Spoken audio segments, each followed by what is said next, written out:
What's up, everybody? Want to talk a little bit about what's going on in the trucking industry. It's going on all around the world, this driver shortage and how it's affecting things. I mean, if you watch news from England, they can't even get fuel to gas stations. It's getting so bad. But, there is an argument about a lot of truckers. They're trying to get a strike to start around wages. And I get it. Let's be honest. Right now, for different reasons, I'm driving a truck, but down the line, not very far in the future, I'm going to be able to get out of the trucking industry. And the thing is, driving a truck is a 24-hour a day, 7-day a week job. And when you're working 24 hours, 7 days a week, what you're making compared to what you can make having a full-time job at McDonald's, making $16, $17 an hour now. It's just,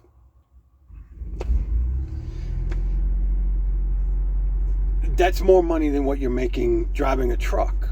And that's for a 40-hour a week. And you get to be home every night and sleep in your bed. You get regular days off. You have a schedule that once the schedule is set, it's a fixed schedule. Now there is an argument, working in some of the service industry, obviously, like working in hotels and working jobs where you're working for a waiter's wage. That's a different story altogether. I actually did a video talking about that and why it's so hard to get people to come back into that. But it's just, for a lot of people, it's not worth driving a truck anymore. But even still, the problem with the wages in the trucking industry is the wages, when you're talking about that median wage, people that are inside that median wage, if they're living in Miami or the suburbs of New York City or Chicago or the suburbs of Chicago, their money's just not going to go as far as somebody making the same salary as them that's living in the middle of nowhere, Kansas. Or even for someone like me, even though I live right on the outskirts of St. Augustine, because I live just on the outskirts of St. Augustine, the cost of living where I live is actually the same as it is in most of rural Florida, which is completely different than living inside of St. Augustine, where the cost of living is the same as if I lived in Miami, or if I lived in Orlando, or if I lived even in Tampa. So my money goes a lot further. So my wage works. So for the actual pay that I'm getting for that side of the job, it's hard to get someone like me to say, yeah, I need to strike over that. And it's unrealistic for other drivers to expect people with that argument to team up with them. That's just unrealistic. It's not my fault that you choose to live somewhere that you can't afford to live. I chose to live where I can afford to live. Yeah, I would love to live in Miami, or I would love to live in downtown St. Augustine, but I understand that, because of my salary, I can't live there. So I don't live there. That's a responsible choice. I can't be held responsible because you don't make that same choice.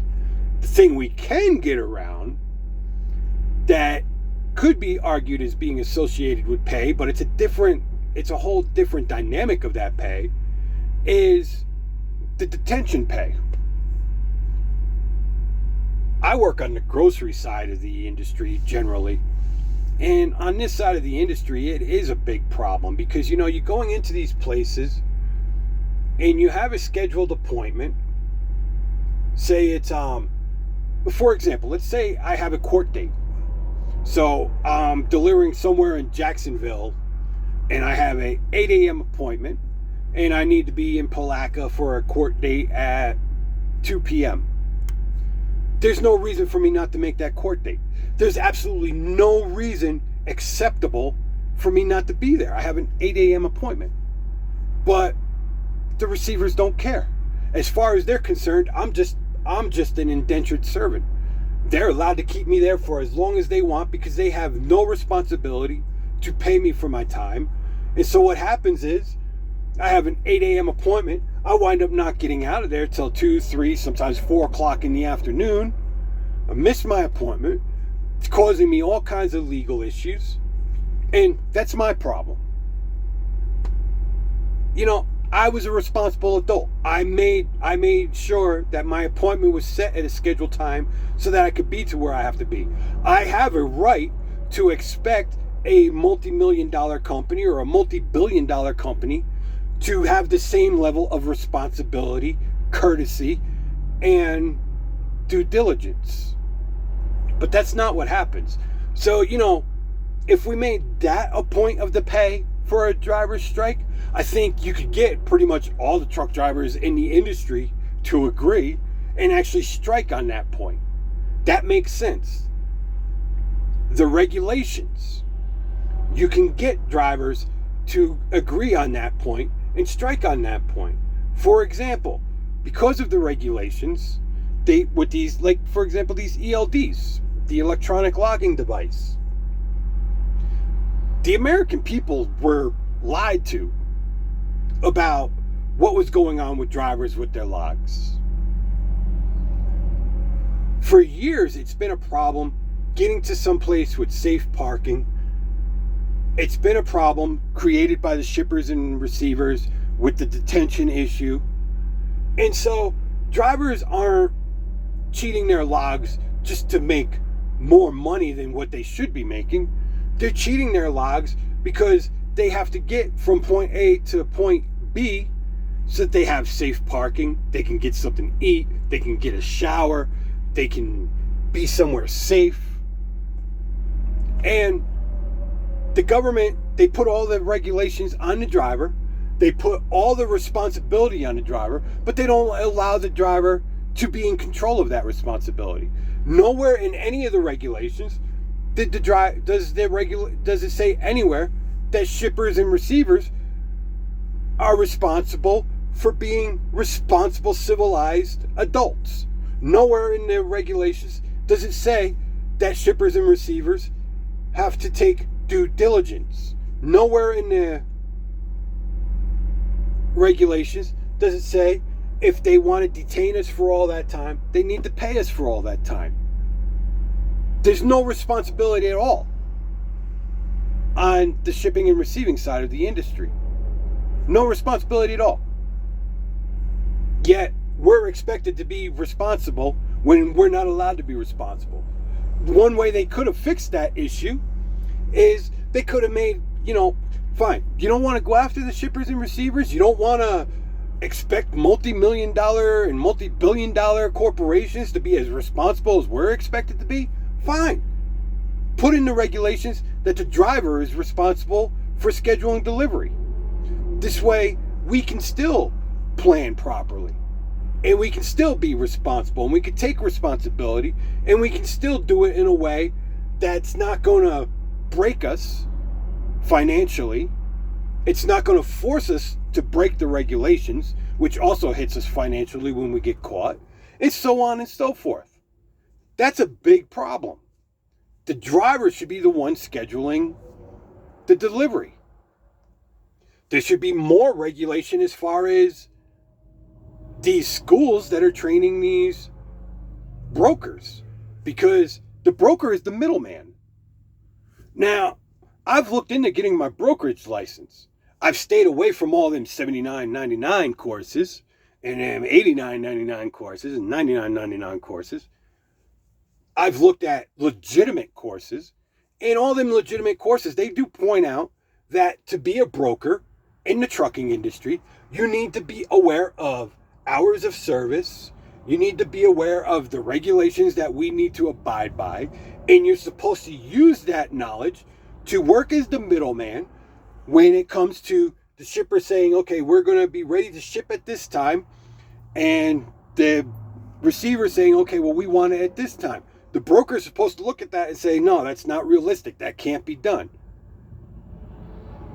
And it's supposed to be based on the regulations that the driver has to go by. But unfortunately, apparently, the market is flooded with brokers that are using these $79.99 courses that don't teach that. And then they're taking these tests with the open book tests. And so they have no idea what they're doing. They're not even doing their job properly. They're not doing anything that a middleman is supposed to be doing to make sure that this can be done safely, properly, legally. And we get caught in the middle. We have a lot of times where you'll go to a shipper, you pick up the load, and the load is, they say, yeah, we'll be ready for the driver at 2 p.m. And you get there, and you're not out of there till 11 or 12 at night. Now, you've been up all day waiting for them to get done with you. You can't drive all night. You've been up all day. You got up at, 6 o'clock in the morning that morning because, you needed to make your delivery. Or maybe you're someone like me that, sun up, I'm up, sun down, I'm down. And none of that is put into consideration when they're making these regulations. So that's something we can strike over. There are plenty of things in this industry that you can get the industry together to strike over. And I think some of these people that are fueling this strike conversation, they're not from the driver's side of the industry, and they're intentionally fueling the whole argument that we need to strike over pay because, they know that drivers aren't going to get around that. You can't get drivers around that because, as I said earlier on, people have different needs. People have different financial situations. Someone living in rural America, 50 cents a mile is great. Someone living in LA, Chicago, Miami, it doesn't work. So you can't get drivers, because of the situations. You're going to have all these people that are living in urban America making one argument that doesn't affect the driver living in rural America. And it's just unrealistic to expect them to come together because they're paying their bills and they don't want to screw up being able to pay their bills. So, the whole side of the pay is a complicated argument. I'm not saying that, the people in these cities aren't somewhat correct. But like I said earlier, also, it's not my responsibility to take responsibility for where you choose to live. It's my responsibility to take responsibility for where I choose to live. And if I'm living somewhere that meets my financial income, and so my financial needs are level, I can't be expected to fight over that and put my financial security at jeopardy over that. That's unrealistic. And there's too many drivers that they expect somebody to jump onto that side of the argument. But like I said, there's plenty of things in this industry that we can get around and all get behind. I have a feeling the COVID vaccine, if it becomes a mandate, they're trying to make it a mandate now. They're trying to find backdoor ways into it. That might be a catalyst that's going to set off a trucker strike. And I can see why that would be. And I know a lot of truckers are behind that. And so that could be a catalyst. But these things that you're seeing going on around the world with gas shortages because nobody's there to deliver fuel, and grocery shelves going empty because nobody's there to deliver the groceries. I can see that coming to America if the strike happens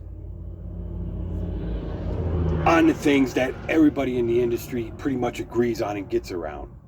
And like I said, the driver pay, I get the argument. I even agree. Once I'm done with the situation that I'm taking care of, January 1st of 2025, I can go to work in a brick and mortar for $18, $19, $20 an hour and pay my bills because I'll have that off my back. So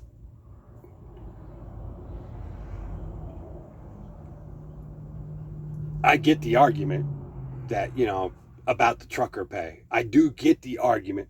But like I said, different people have different needs. And so that's not the way to get truckers to come together. Like I said, the points of the argument with the regulations. We are overregulated. There are a lot of regulations that are unnecessary and they only hinder our ability to do our jobs safely. But then there's other things where if they would just fix things within the regulations, a lot of them regulations aren't even a hindrance. But they refuse to even address the things that are the hindrance within the regulation, which are easy fixes. Like I said, one very easy fix that solves a lot of problems with our hours of service: allow the driver to start scheduling delivery appointments. This way the driver's in control of what they're expected to be responsible for.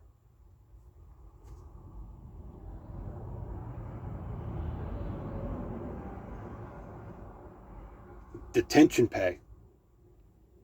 Definitely something that you can get the majority of drivers to join up with together and fight for together, because that is a fair argument. I mean, it does, even though, what I make fits for what my financial needs are. I agree. It doesn't matter where you live and how secure your income is. You still have a right to be paid for all the time that you're working.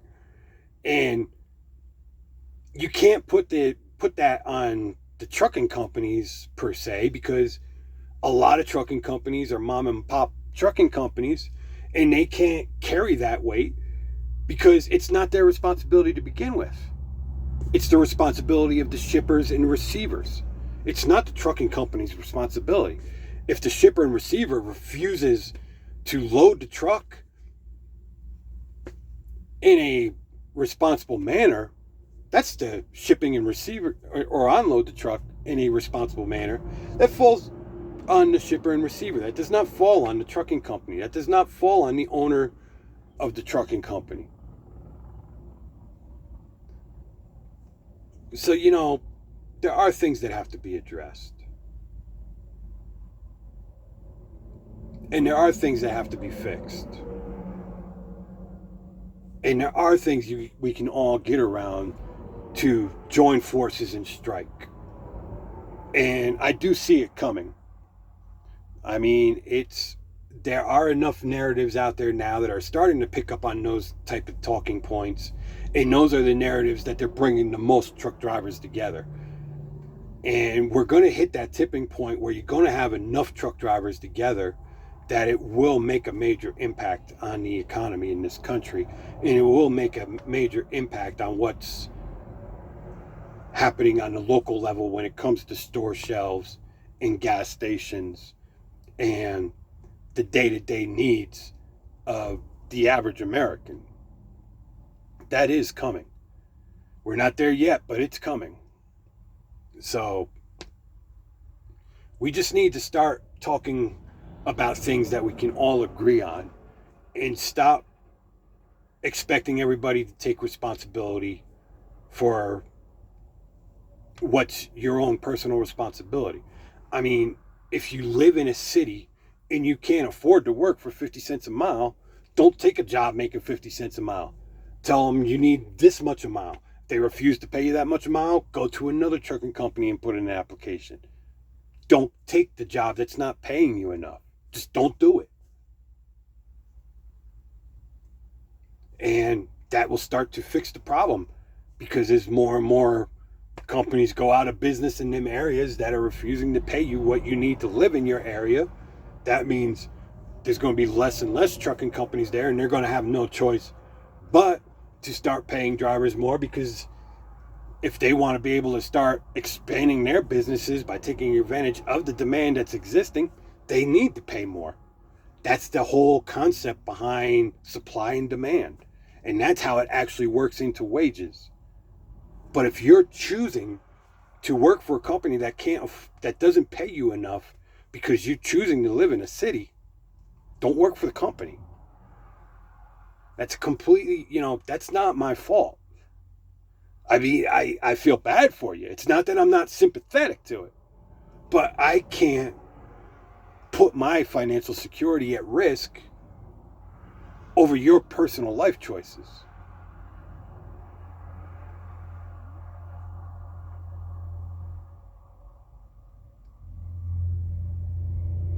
So, people that really are trying to get people together and have a voice out there to make these trucker strikes reach a wider band of people, a broader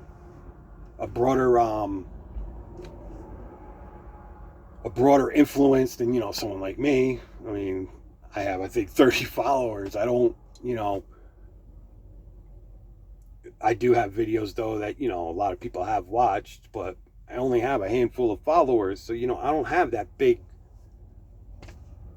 base.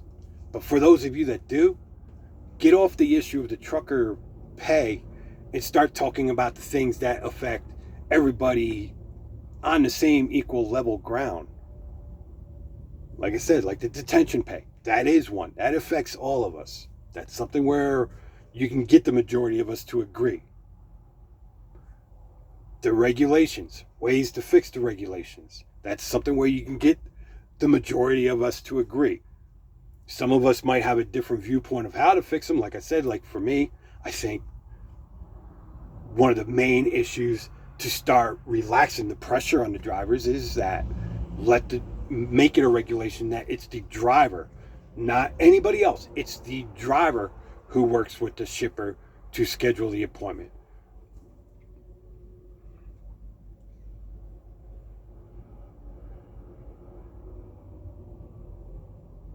And I know I can already see the argument coming. Some people are going to talk about things that the shippers can do to punish drivers for actually having the audacity to do their job safe and within the regulations. But you know what? If you're working for a decent company, you could just let your company know, hey, they don't want us driving the truck safe. We shouldn't be. And most likely your company is going to blacklist them. And eventually there's going to be enough companies blacklisting them that receiver's not going to have any choice but to start allowing drivers to work within regulations and be safe and work within their hours of service and do their job properly and be responsible.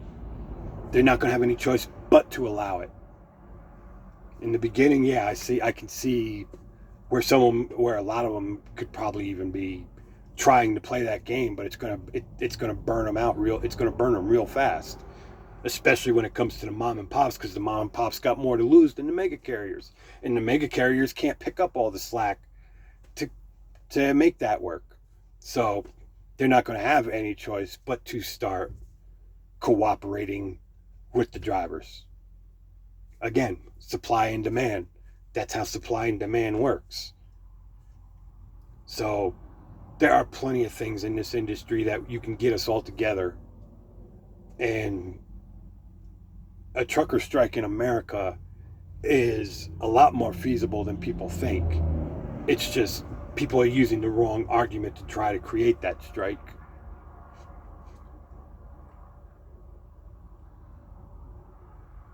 So, see what happens. But I think in the as the realistic arguments are starting to gain traction, I do see it becoming a more and more realistic possibility. And I do think it's something that we're going to see in the next, it could be as early as in this next year, but I think it's going to be in the next 2 or 3 years, maybe 4 years, but it's coming. There is a real trucker strike coming.